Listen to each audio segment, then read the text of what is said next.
Hello, ladies and gentlemen. I am O'Brien McMahon, and this is People Business.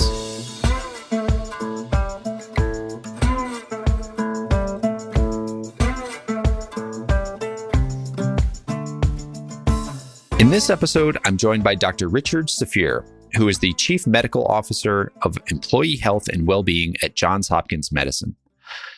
Dr. Safir works to help leaders understand how to build cultures of health in their organizations.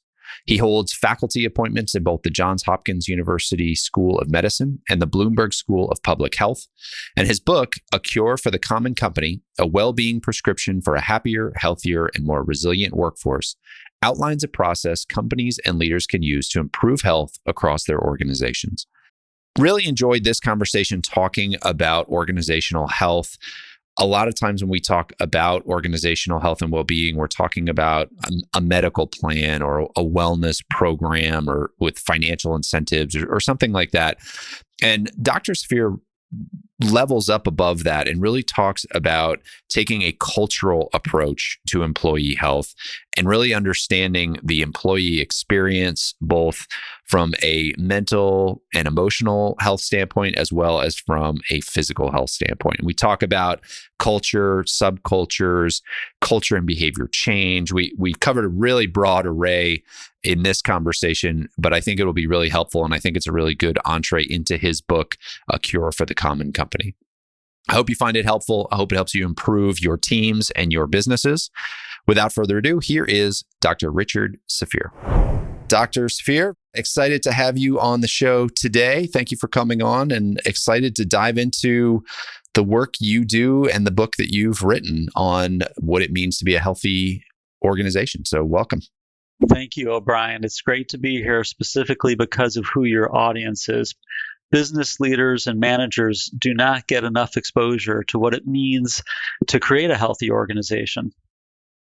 So I am doing this episode. You're going to be kind of a two-parter. So we're doing this episode. I've also recorded an episode with the head of our health risk solutions group at Lockton, where I work, talking about what it means to build out a wellness program that's looking specifically at the actual health metrics and the medical plan for a population. But the book that you wrote, A Cure for the Common Company, I kind of opened it expecting it to be a lot of that, and it was not. It talked a little bit about that, but also a lot about just the cultural elements that go into creating a healthy environment and to actually improving the health and mental well-being of a population.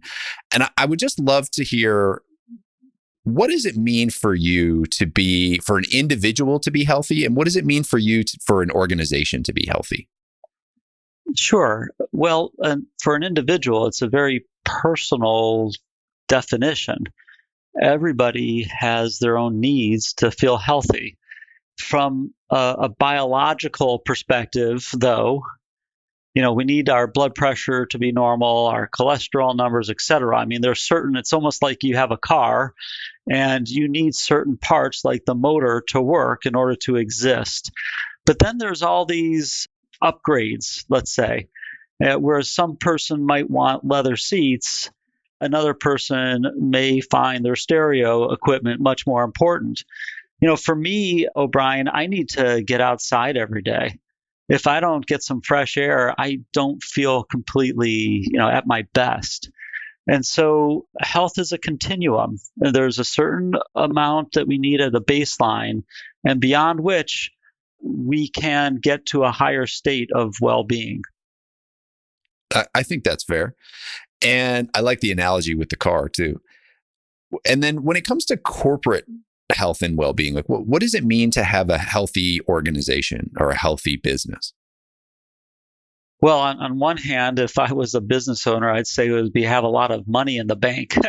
But in the context of the work I do, it's really about having a workforce that is close to or at their optimal health and well-being. Just building off the last question, O'Brien, about what is health, there's a full spectrum when it comes to what is organizational health. And And ideally, everybody in the organization wants to have a high level of health and well-being because it's good for the individual and it's good for the organization. It's good for the individual for obvious reasons. No one really wants to be sick. But for the organization, it's good because when people feel supported, when they feel their health and well-being is a priority, they tend to be more engaged. They tend to stay longer at the organization. And the data shows that organizations succeed. They become more profitable in the process. So one of the questions I was going to ask you is, how much responsibility does a company have for the health of employees, and why would a business want to do this? Why would leaders want to do this? I think you answered the question, why would leaders want to do this, right? There's success there. But how do you think about it from the responsibility side? Is it an employer's responsibility, or is it just a good business decision because of the success that comes from it? Well, I'm not an ethicist. On the other hand, I am a person who, has some values. And one of my values is to support the health and well-being of the people around me, or at least not harm the health and well-being of the people around me. And I don't think most people start their day thinking, hey, I'm going to go harm the health and well-being of someone. But we spend most of our waking hours working. And that means unless we're like a solo entrepreneur, that means we're working with other people. And that means that we have the potential to either help or harm the health and well-being of those we work with. And so I think the obligation is for us to be aware and do what we can to, at minimum, not harm the health and well-being of those we work with, but more likely and ideally support the health and well-being of those around us. I think that's fair. So in your book, you talk a lot about taking a cultural approach to employee health. Can you explain what you mean by that? Sure. Well, Merriam-Webster, if anyone remembers what a dictionary like that you hold in your hands is, Merriam-Webster defines culture as the shared behaviors, beliefs, and attitudes of a group of people. And in our case, we're talking about the workplace. So the group of people are the employees who work under one roof.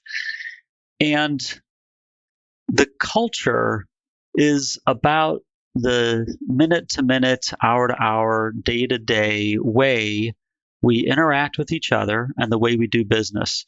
It's essentially the foundation on which we operate in the workplace. I like that definition. At the same time, it's very hard for people to get their arms around this. I've done episodes before talking around culture and had some people on who define it in different ways. I think having any way to define it and create a common language around it is good. But I'd be curious, the book talks a lot about subcultures and kind of breaks culture down into subcultures and talks about the fact that there's some things you can do for the broad culture, but it's really going to be kind of an amalgamation of these subcultures and the shared values that they have, across different subcultures. Can you explain, what is a subculture? How important are they? How do you think about them? Any thoughts you have there? O'Brien, you raise a good point that culture is sometimes really hard for most people to embrace. And that's why when I give a keynote presentation, I give an example. And for you, O'Brien, since you're in Chicago, I'm going to use the Chicago Bulls. All right. So sports teams have cultures, and the Chicago Bulls certainly have their culture. So one of the elements of cultures is color, and the Chicago Bulls have the colors red and white. Another element of culture, sports cultures, is some type of song or some type of music. And the Chicago Bulls have this tremendous electrifying music that they play right before the players run into the arena and gets all the fans excited. I'm getting excited just myself thinking about it in my head. There's also Benny the Bull, right? Is Benny the Bull still the mascot? Bull's still there, right? Yeah. And favorite Chicago food, deep dish pizza. So sports teams have cultures, and communities have cultures, countries have cultures, and so do companies. And so there are things that go on in every company that contributes to the feel. What is the expectation? What are the company's colors? Because many companies have logos that they run through their marketing and communication plans. So hopefully that's helped at least your sports fans who are listening today. Yeah, I heard a video, or I saw a video years ago that I'll try to find and put in the show notes here. And it was I think it was an Indian economist talking about culture, and he said it's the smell of the place. He said he told a story about walking into, I believe it was a German forest in springtime, and it just had this fresh, you could feel the crispness of the air, and it had this fresh scent, and everything was just really clean and crisp and pure.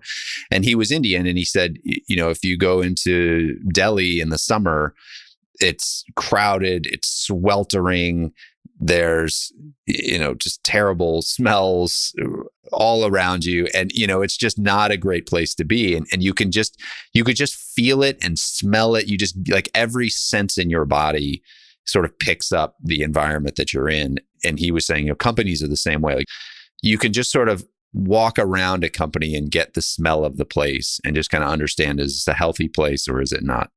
Oh, Brian, there's a building block in my book called social climate. And to me, the way I define that is the way we feel amongst our team in the workplace, or the way we feel within the entire workplace. It's whether or not we feel like we're part of the community, whether or not there's a high level of trust, whether or not it's positive, whether or not we feel like we're all working in the same direction. And when I explain what social climate is, I actually have the audience close their eyes and picture their favorite vacation place and ask them to feel, and you know what, if you're listening to this now, you can do this with me. Close your eyes and picture your favorite vacation place. And I want you to imagine what the breeze feels like on your skin. And I also want you to imagine what odors come with that place. Is it the salt air from the beach, or is it more of a pine odor from the pine trees that you're within a mountain setting? And what's the temperature? Are you cold because you're in the mountains, or is it feeling warm to hot because you're on the beach? And what's the quality of the air? Is it humid or is it crisp? O'Brien, that's how people feel when they walk into their company. What is it that they're picking up on? And yeah, it could be the smells. And yet the odors that you described in Delhi is probably not where most people would want a vacation. Yeah, absolutely. At least not that time of year. No. So how does this relate to subcultures? Yes. So within the larger culture, there are subcultures. So within a company, there are teams, there are departments, even different campuses. And so a subculture is really a much more refined and customized view of the larger culture. So within the culture, there may be a policy, let's say, to take a lunch break of 30 minutes, and it might be a policy that is lived throughout most of the company, but maybe not one department. Maybe in that department, they're eating through lunch. That subculture, for various reasons, has landed at a norm, which is the expected behavior, a norm of working through lunch. And that's different than the other teams or the other subcultures within the workplace. And so how do you think of what makes a positive subculture versus a negative subculture? Or should we not think of them as positive or negative? Well, I would think of them more as healthier or less healthy. I mean, we all have healthy habits and we all have some health challenges. Same with teams. I wouldn't say that any team is only made up of unhealthy habits, and the same on the other end of the spectrum. So, we all come to work with our life experiences, how we grew up, what habits did we form as a child and into adulthood, what attitudes did we end up embracing during our development. And then you put all these experiences together on a team and you land at a team norm. And if the majority of the people value taking a lunch break, it makes it easy to comply with the organizational policy. But if the team arrived in a place where either they were all coming into the team working hard for whatever reason, or because their manager doesn't value that break, then it's going to influence the norms. So I would say our own experiences, the influence of the manager, and also the influence of the environment around us. In other words, what are the forces outside of our team that are causing us to feel more comfortable taking a break or less comfortable and causing us to work through the lunch hour?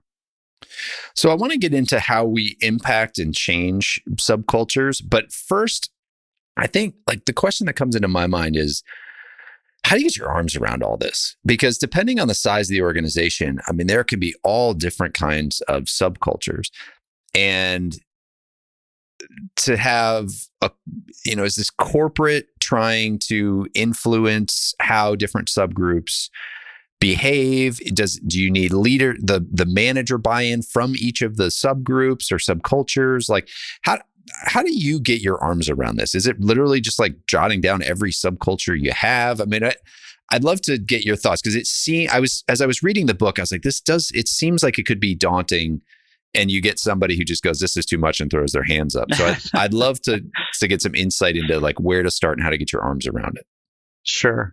Hey, listen, it is great if your organization has a person or an entire team who helps drive the health and well-being strategy. However, it is not nearly enough.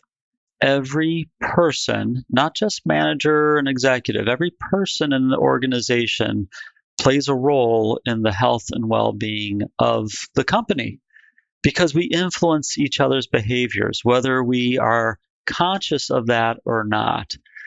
And so my suggestion is that every manager, every leader at all levels, they get some exposure to understand what is their role. What can they do to support the health and well-being of their team, which in turn actually ends up helping the health and well-being of the leader. Because when you have a team that's healthy and well, there's going to be less stress. There's going to be more happiness. That's going to make your job easier as a leader, which in turn is going to lower your stress and make you happier. We're very dependent on each other's health and well-being. So, O'Brien, whoever's running the well-being strategy at the organization, they don't have to write down every team or every subculture. But what I do think is imperative is that there's an intentional effort to help give leaders the skills needed to lead with well-being.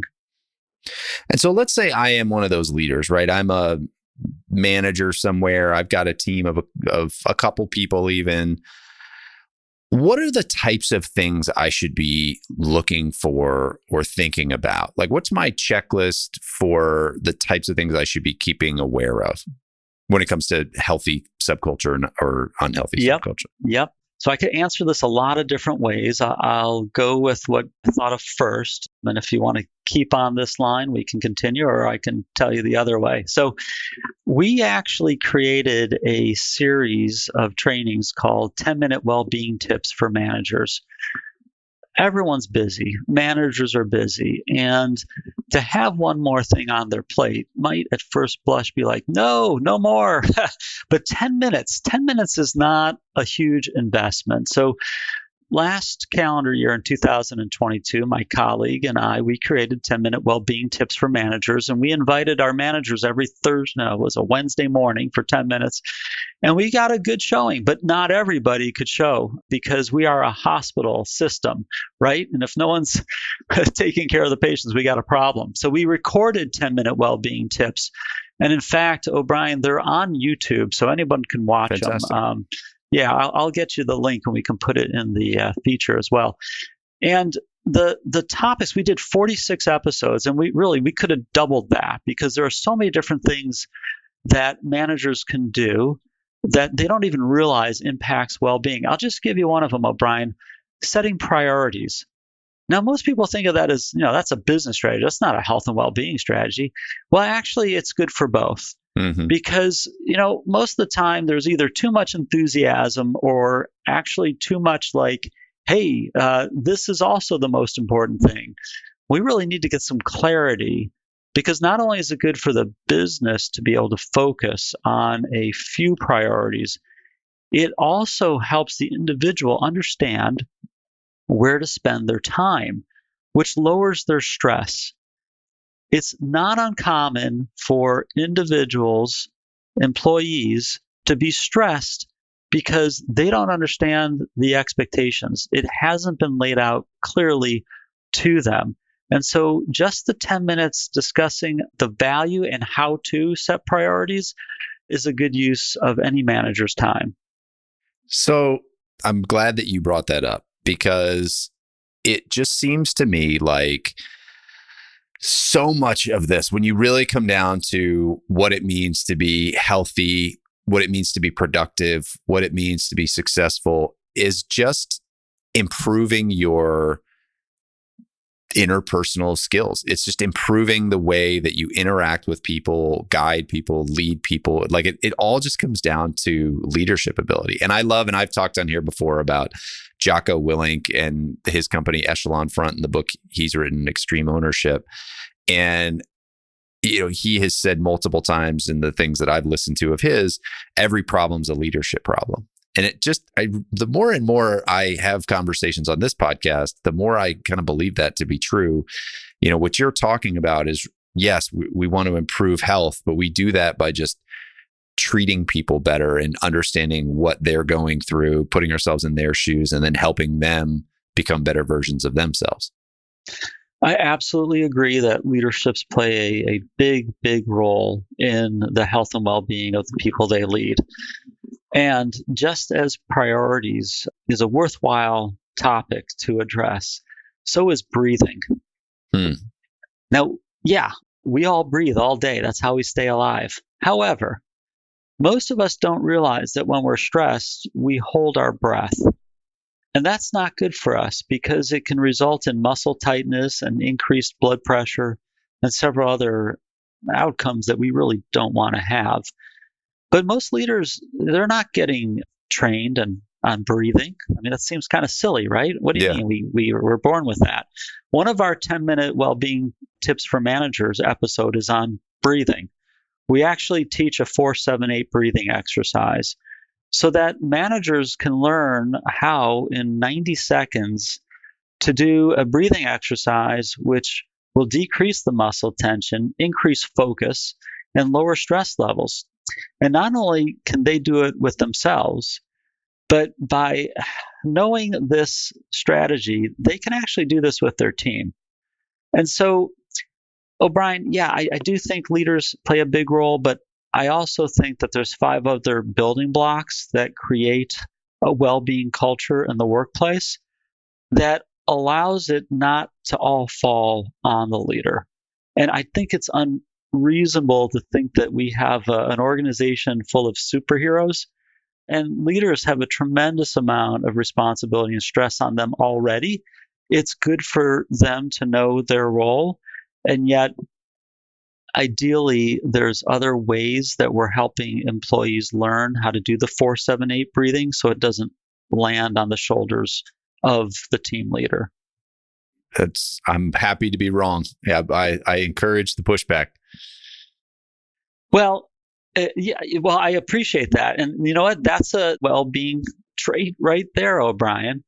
People who are unwilling to converse in different opinions, which is possible in the workplace, that's not good for anybody.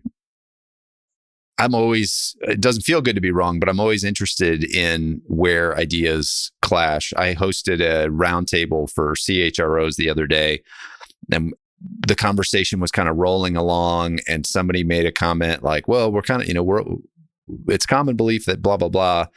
And one of the people jumped in and said, I'm going to be the contrarian here. And it led to a bunch of disagreements and some really fascinating conversation. And I learned a ton, and I got great feedback afterwards that everybody really came away with a broader perspective because we were able to clash in a very healthy, safe environment.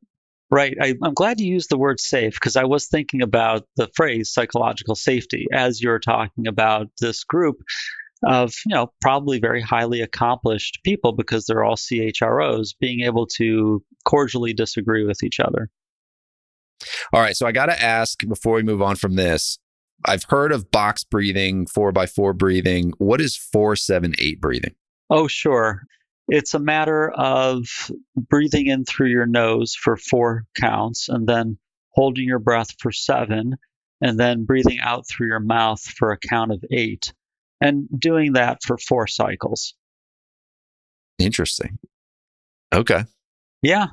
I mean, we actually have it on video, O'Brien, and I don't remember which episode it is, but we really try to give our managers and leaders the full spectrum of possibilities for how they might support the health and well-being of their team. Yeah. Have you read the book Breathe?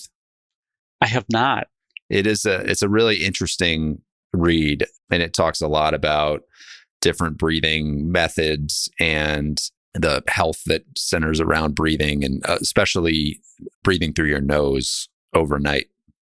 Yeah, no, that sounds interesting. I was fortunate to go to a 5-day mindfulness retreat 7 or 8 years ago, and that really changed, even for someone who's been in this field since studying nutrition in college, that experience really changed the way I view health and well-being, including the value of breathing. Yeah. I'll just leave, if people are like, why the heck are these guys talking about breathing so much? One of the things that I took away from the book was that they ran an experiment where people sealed their nose for, I think, 2 weeks, and then where they would seal their mouth at night for 2 weeks. And so they would be forced to breathe through their mouth, or they'd be forced to breathe through their nose for the most part. I think they actually walked around during the day except eating, with their mouth taped shut. And what they found was, even in that 2-week period, that when they had sealed their nose, all of the indicators, the health indicators that they were looking at, went into decline. Like, their health started to spiral. And I think they actually maybe even had to stop it early because it got a little scary. And then when they sealed their mouths, all of the health indicators improved. And so it, like, really powerful stuff. So I'll leave it at that. If anyone wants to explore that book or go look at the videos, I would encourage them to do that. So a lot of what we've been talking about here is mental health as well. And I think when you think of health and well-being, I guess, how do you think about mental health and the role that it plays in the conversation? Because this is a topic that has been very taboo for a while, but it's becoming more mainstream. But we're yet to kind of define. We think of mental health and we think of the deficits, right? We think of depression, anxiety. Like, when we say mental health, there's a bunch of negative associations that we have with it. How should we be thinking about mental health, and how important is it to this conversation? Yeah, I mean, the phrase mental health can conjure up a lot of different thoughts and opinions. And sometimes it doesn't sit well with people, and other times it's just fine. I see health as one big continuum, not just in quality, but also of area of health. So our brains are part of our body, and I, don't see them any differently than our heart. They're both necessary, or else we're not here on this planet. But nonetheless, I think it sometimes makes us feel better if we can categorize things. So in the context of mental health, I sometimes look at it as emotional health, but that doesn't capture everything in mental health, and mental health doesn't capture everything in emotional health. So again, maybe we should just be looking at health as one word. Now, Fair O'Brien, enough. before you think I'm avoiding your question, mental health, as you mentioned, for most people, indicate something not going right, like depression or stress, anxiety. However, on the other end of the spectrum, happiness, fulfillment, joy, that's mental health. That's our state. And there are ways that we can intentionally approach our workforce to help improve the likelihood that they spend more time happy and less time sad, more time relaxed and less time stressed. I do think that it's become easier to talk about it, and that's good for everybody. And it's just a matter of knowing what are the most effective ways and ways that organizations can afford. And we don't have to go spend $1 million on a new platform to get better health. In fact, I can think of a whole bunch of better ways to spend $1 million or not spend any money to get to a better place of mental health for our workforce. Yeah, that's a great point, right? The solution doesn't need to be a vendor or a platform. The solution just needs to be improving the environment and the experience for people. Yeah, our relationships, how we interact with other, how we go through our workday, how the work is presented to us, how we're given feedback. I mean, the number of ways that our mental health is impacted, it's just couldn't count them. I want to ask you about one that's been on my mind a lot lately, and that is you mentioned relationships. Call it relationships, call it connection. How important is connection and relationship to health? What do relationships and connection look like at healthy organizations? Social connectedness clearly got its limelight during the first year of the pandemic. We know that when people are lonely or isolated, it weakens their immune system, it increases blood pressure, it makes us more likely to eat too much and eat unhealthy choices. It also is known to worsen diabetes and heart disease. There's just so many bad things about feeling lonely. And so being socially connected is tremendously important for our mental health and our physical health. There are ways that team leaders and an organization in its entirety can go about creating a sense of community. I hate to sound old-fashioned, but does anyone remember the company softball team or the company picnic? There used to be a time where the company would sponsor and organize many more social events than we do today. Today, companies are much more interested in quote-unquote efficiency than socialization, but I don't think it's one or the other.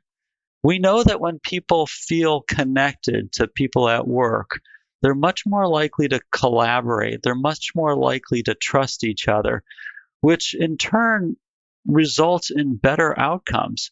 And think of all the lost opportunities when workers didn't trust each other, didn't trust that they could speak up, and they allowed a flaw in the design or they allowed an error in the production to go on, which ultimately cost the company more money and more time than it would have been to go take that half a day and have the company picnic. Yeah. And so this was actually one of the disagreements that we got into at the roundtable I told you about earlier because... Sorry, I missed it. Yeah, well, not specifically that there's value in connection, but there was pushback that one of the benefits of the pandemic is that there's this whole population of introverts who actually prefer to work on their own and that they did just fine in the pandemic, and that that a lot of the prior culture around being together and connection or social outings and that kind of thing were driven by more extroverted leaders. I would just be curious your take on that concept. Is this just an extroverted thing or is this just a human thing? How do you respond to that? Well, one, I'd be careful to make conclusions about whole groups because even though there are personality preferences, I think it's 70% extrovert, 30% introvert, there's still, variation amongst groups. O'Brien, the definition of introvert and extrovert, if I'm correct, is that this is where they draw their energy from. So introverts draw their energy back. They get recharged when they have time to themselves. And extroverts get charged when they have time with others. It doesn't mean that introverts don't like other people. It just means that they need a break. Their tendency is to need more time on their own or with fewer people than extroverts. And so, in the pandemic, depending on which part of the country you lived in and what occupation you were in, if you spent months or a year alone, I'm not sure that was good for the introverts either. Yeah. Because we don't want to go to the extreme that, oh, you're an introvert, you don't want to be around people, therefore take a year without being around people and you're going to be great, and the extroverts are the only ones who will be suffering. Yeah. And it's interesting because I've had experiences in life where I have hit my introversion limit and I've hit my extroversion limit. So I actually know where those limits are because I've run into them. And I am one who tends to be very social and outgoing and enjoys being around people, but I actually recharge alone. So I fall into that introversion category a little bit more than the extroversion category. And so for a while in the pandemic, it was okay. I was able to be productive and do some heads down work. And then I remember sitting right where I am now in my home office and just thinking, this isn't working anymore. This is taking a bigger toll than I thought it did, and just kind of like running right into that wall and then needing to get out and find ways to see other people. Yeah, I mean, if we just look back at the history of man, we always lived in tribes. We didn't have a whole bunch of people living on their own. It's not in our best interest to live on our own and only be with ourselves, purely for survival reasons, let alone mental health reasons. So I know we're limited on time today, and I want to make sure we get to this last part of the conversation, which is on behavior change, because I think this is where the rubber meets the road. It's one thing to look at a culture or look at a subculture and say, hey, we need to make this a healthier environment. It's another thing to get yourself, let alone anybody else around you, to actually change your routines and habits and behaviors into something that's healthier. So what advice do you have for a leader who's looking at their team or their subculture and saying there's some things that need to change here? Like how should they be approaching that kind of change? Yeah, I think that most individuals and leaders see well-being as an individual challenge, or health as an individual challenge. We'd all be better off, whether you're the team leader or an individual, thinking about our health and well-being as a team sport, because the people around us really influence us. So let's just take a common health goal, which is to eat healthier, or for some people, it's to lose weight, and the two of them are obviously connected. Most people want to eat healthy, and they're easily derailed when they show up at work and someone's put the leftover cake on the break table on Monday. I mean, it's hard to resist. People, yeah, most people have experienced that. So that's a very, there it is. One person wants to get rid of their cake because they ate too much, and the other person who doesn't want to eat it is now eating it because of the cue. The stimulant is right there in front of them. But it may not be as overt as that. Let's say that someone's health goal is to move more because they're sitting all day. But, when their manager has a regular habit of sitting at their desk during the lunch time, and so do some of your colleagues, you kind of feel like you're the odd person out if you get up to go walk at lunch. And so there's this pressure, this unspoken pressure, because the norm on the team is to work through lunch. And that's not good. So I really would ask leaders to think about what norms are happening on the team that are influencing the decisions of the people on the team. I'd also ask the leaders of the team, and you don't have to be a leader. Let me rephrase that. I'd ask everyone to think, who do they work with that they feel comfortable to ask, would you like to try to build this healthy habit together? Or I noticed that you're also smoking. Would you like to, have you ever interest in quitting? Because I really would like to find someone to quit with. Because we know that when people try to quit smoking, they're almost twice as likely to quit if they quit with a friend or family member. And when we know that when people are trying to lose weight, they are more likely to lose 3 times as much weight when they try to quit with a group than when they when they try to lose weight on their own. I love that idea of health as a team sport. I had never thought about that before, but as soon as you said it, it was like, duh. That makes so much sense. Trademarked, O'Brien. I also, when it came to me while writing the book, I'm like, oh yeah, this is what we've been missing for such a long time. Yeah, there you go. That's the title of book number 2 for you. Health as a team sport. My wife will kill me. Well, speaking of your wife, that was what I was thinking about when you were talking about it being a team sport. You think about coming home and, eating. We might eat lunch at work, but most of us are eating breakfast and dinner at home. And, it's really hard to reach your health goals if you're coming home to a fully stocked pantry and a partner or a family that is not supportive of those health goals or not participating in those health goals with you. Yeah, absolutely. The family or roommate, whoever you live with, does make a big impact on your food choices. And you don't want to really have a strategy of willpower, because willpower tends to not work out so well. So if you're an organization and you're the person who's in charge of the health and well-being strategy for the workforce, it really is in everyone's best interest if you figure out, how can we get the family members involved? What are our options to bring more people into the solution, into the support system? So I love this health as a team sport. I also think about teams and groups, and it can be very hard to change group culture, especially for one person to change group culture. The collective norm is a very powerful dynamic.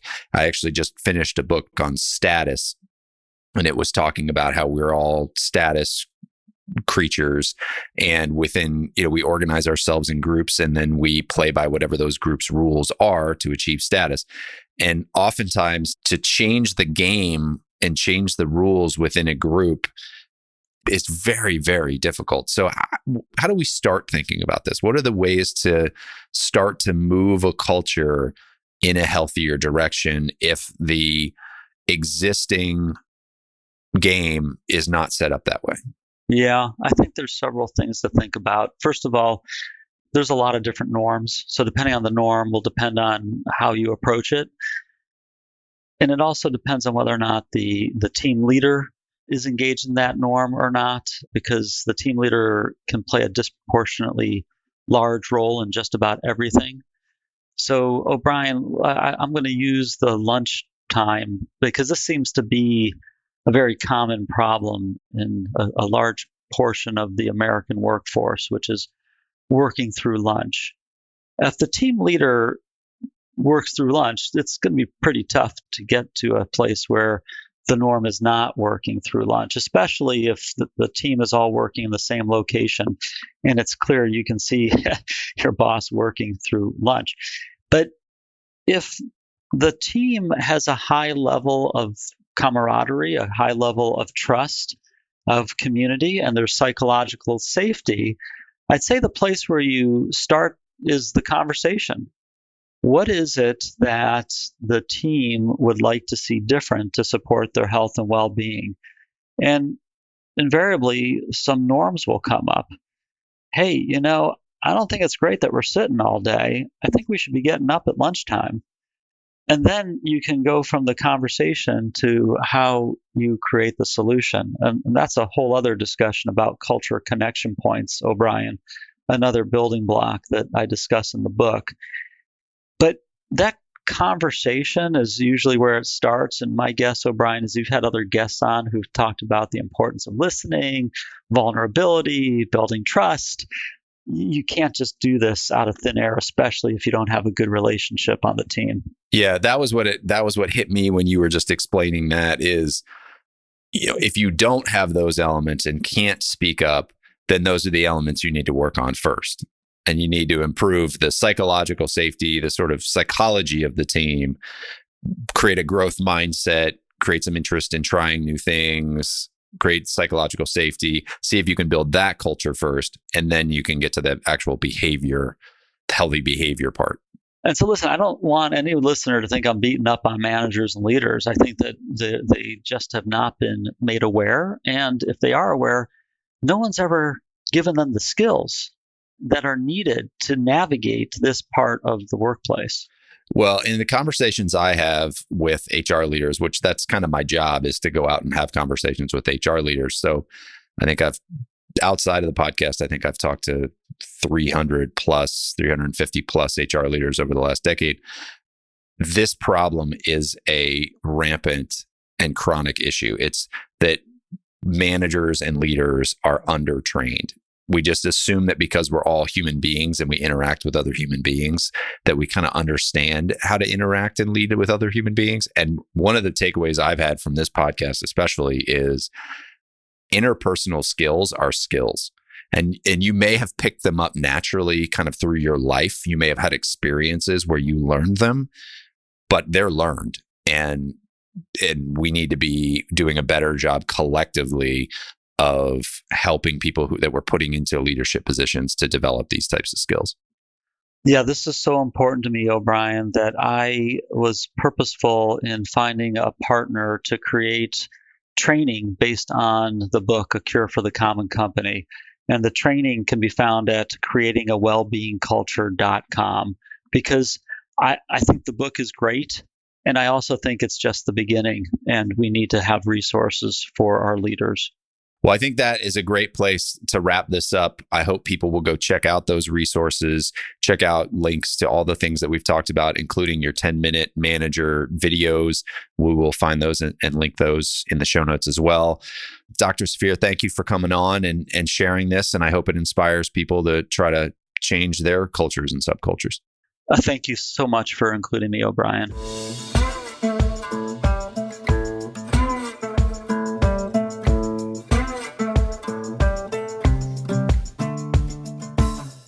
Hey folks, one last thing before you go.